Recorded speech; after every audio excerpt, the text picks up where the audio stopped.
Bayangkan sebuah pagi yang tenang, langit cerah, burung-burung berkicau di antara pepohonan di pesisir Sunda.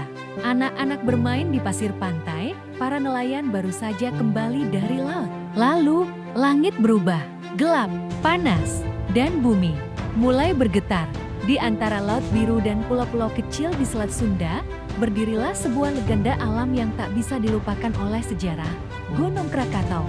Bukan sekadar gunung api biasa, Krakatau adalah simbol kekuatan alam yang bisa menciptakan sekaligus menghancurkan dalam satu letusan. Sejarah yang terlupakan. Hingga meledak Krakatau pernah tidur panjang. Hingga suatu hari, tahun 1883, ia bangun. Dan ketika ia bangun, dunia ikut terjaga. Letusannya terdengar hingga ribuan kilometer jauhnya, bahkan sampai ke Australia dan Pulau Rodrigues di Afrika Timur. Getaran dari letusannya terekam hingga Inggris, dan langit di seluruh dunia berubah warna.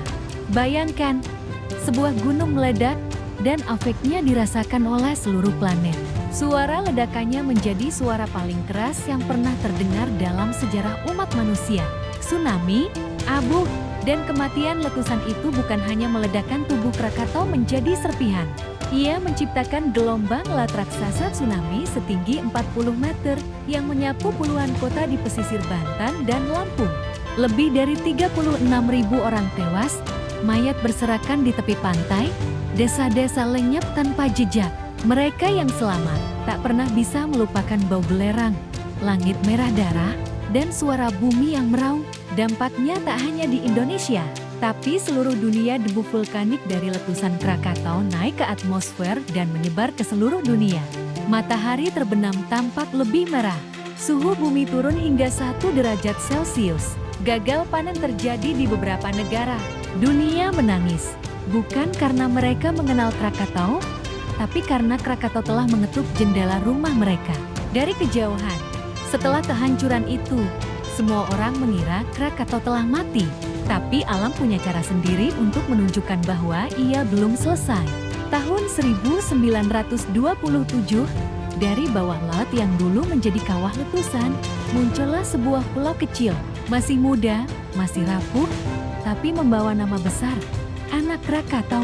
Ia tumbuh cepat, tinggi, kokoh, panas.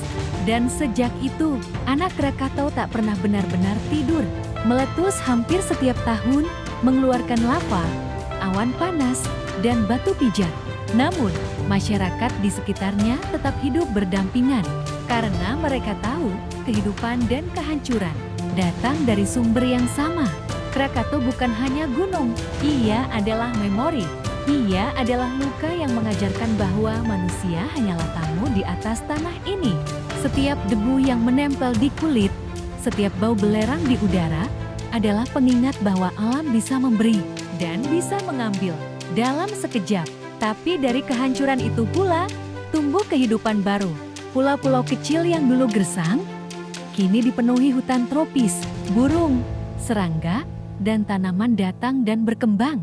Seolah alam berkata, setelah aku marah, aku akan membangun kembali. Dengan caraku, kini banyak orang datang ke Krakatau untuk menyelam, memancing, atau sekadar melihat asap tipis dari kawah anak Krakatau. Tapi bagi sebagian yang tahu sejarahnya, setiap langkah di atas tanah itu adalah perjalanan spiritual. Mereka berdiri di antara abu, di antara runtuhan kehidupan, dan menyadari betapa kecilnya kita di hadapan kekuatan alam semesta. Krakatau tidak pernah mati. Ia hanya diam, menunggu, dan mengingatkan kita bahwa bumi ini hidup, dan kita harus belajar untuk mendengarkannya.